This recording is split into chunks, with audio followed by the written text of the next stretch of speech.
All right, boys and girls, I'm back reading Because of Winn-Dixie. We're on chapter 7, and we left off at a most interesting part where Miss Franny of the, hold on, I'll get it right, the Memorial Library. It's the something, Herman W. Block Memorial Library. Miss Franny runs that library, and Opal is in picking out books, and Winn-Dixie frightens Miss Franny because she thinks it's a bear. And she is going to now tell us in chapter 7 the story of when a bear was in the library. Let's listen in.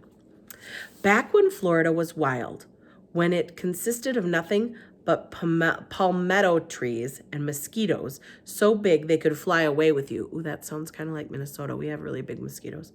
Miss Franny Block started in. And I was just a little girl, no bigger than you. My father, Herman W. Block, told me that I could have anything I wanted for my birthday. Anything at all. Miss Franny looked around the library. She leaned in close to me. I don't want to appear prideful, she said, but my daddy was a very rich man. A very rich man. She nodded and then leaned back and said, and I was a little girl who loved to read. So I told him, I said, Daddy, I would most certainly love to have a library for my birthday. A small little library would be wonderful. You asked for a whole library? A small one, Franny nodded. I wanted a little house full of nothing but books, and I wanted to share them too. And I got my wish. My father built me this house, and the very one we are sitting in now, and at a very young age, I became a librarian. Yes, ma'am. What about the bear? I said. Did I mention that Florida was wild in those days? Miss Franny Block said. Uh-huh, you did. It was wild. There were wild men and wild women and wild animals. Like bears? Yes, ma'am. That's right. Now I'll have to tell you, I was a little Miss Know-It-All. I was a Miss Smarty Pants with all my library full of books. Oh, yes, ma'am. I thought I knew the answers to everything. Well, one hot Thursday, I was sitting in my library with all the doors and windows open and my nose stuck in a book when a shadow crossed the desk. And without looking up, yes, ma'am, without even looking up, I said, is there a book I can help you find? Well, there was no answer. And I thought it must have been a wild man or a wild woman scared of all these books and afraid to speak up. But then I became aware of a peculiar smell, a very strong smell. I raised my eyes slowly, and standing right in front of me was a bear. Yes, ma'am, a very large bear. How big? I asked. Oh, well, said Miss Franny, perhaps 3 times the size of your dog. Then what happened? I asked her. Well, said Miss Franny, I looked at him and he looked at me and he put his big nose up in the air and sniffed as if he was trying to decide if a little Miss Know-It-All librarian was what he was in the mood to eat. And I sat there and then I thought, what if this bear intends to eat me? I am not going to let it happen without a fight. No, ma'am. So very slowly and very carefully, I raised up my book I was reading. What book was that? I asked. Why, it was War and Peace, a very large book. I raised it up slowly and then I aimed it carefully and I threw it right at that bear and I screamed, "Be gone!" And do you know what? No, ma'am. He went. But this is what I will never forget. He took that book with him. Nuh-uh, I said. Yes, ma'am, said Miss Franny. He snatched it up and ran. Did he come back? I asked. No, I never saw him again. Well, the men in town used to tease me about it. They used to say, Miss Franny, we saw that bear of yours out in the woods today. He was reading that book and he said it sure was good and it would be all right if he kept it for just another week. Yes, ma'am, they did tease me about it, she sighed. I imagine I'm the only one left from those days, I imagine. I'm the only one that ever even recalls that bear. All of my friends, everyone I knew when I was young, they're all dead and gone. She sighed again. She looked sad and old and wrinkled. It was the same way I felt sometimes, being friendless in a new town and not having a mama to comfort me. I sighed too. Winn-Dixie raised his head off his paws, and he looked back and forth between me and Miss Franny. He sat up then and showed Miss Franny his teeth. "Well now, look at that," she said. "That dog is smiling at me." "It's a talent of his," I told her. "It's a fine talent," Miss Franny said. "A very fine talent." And she smiled back at Winn-Dixie.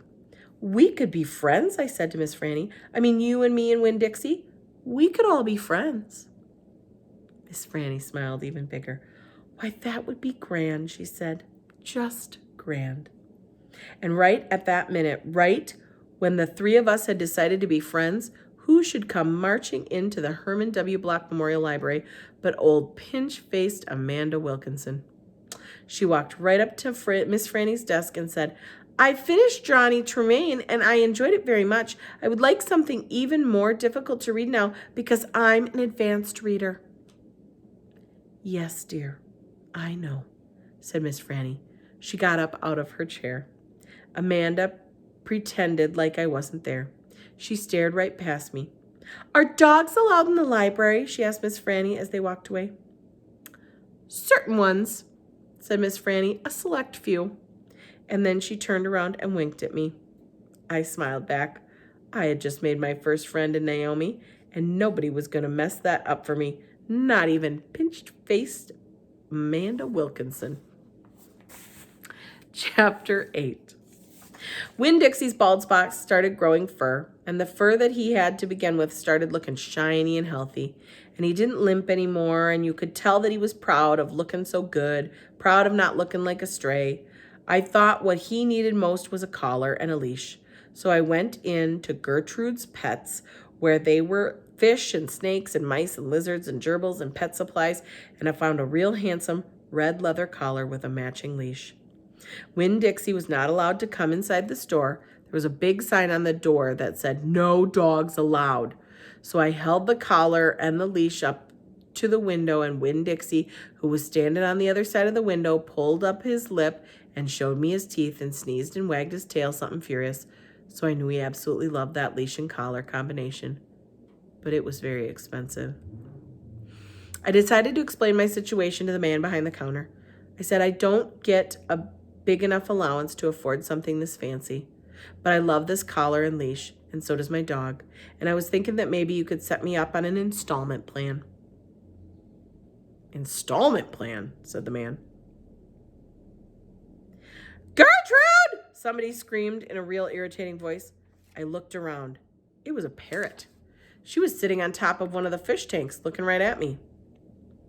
"An installment plan," I said, ignoring the parrot. "You know, where I promise to give you my allowance every week and you give me the leash and collar now." "I don't think I can do that," said the man. He shook his head. "No, the owner, she wouldn't like that." He looked down at the counter.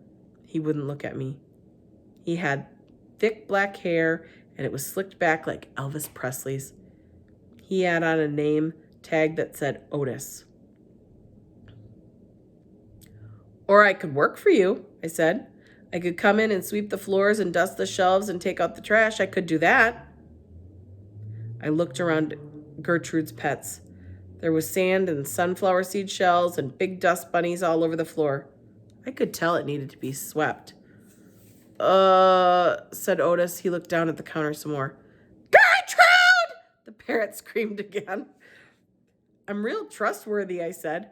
"I'm new in town, but my daddy is a preacher. He's a preacher at the Open Arms Baptist Church of Naomi. So I'm real honest. But the only thing is, Winn-Dixie, my dog, he would have to come inside with me, because if we get separated for too long, he starts to howl something terrible." "Gertrude doesn't like dogs," said Otis. "Is she the owner?" I asked. "Yes. No. He finally looked up and he pointed at the fish tank. "That's Gertrude, the parrot. I named her after the owner." "Gertrude's a pretty bird!" screamed Gertrude. She might like Winn-Dixie, I told Otis. Almost everybody does. Maybe he could come inside and meet her, and if the two of them get along, then I could have the job? Maybe, Otis mumbled.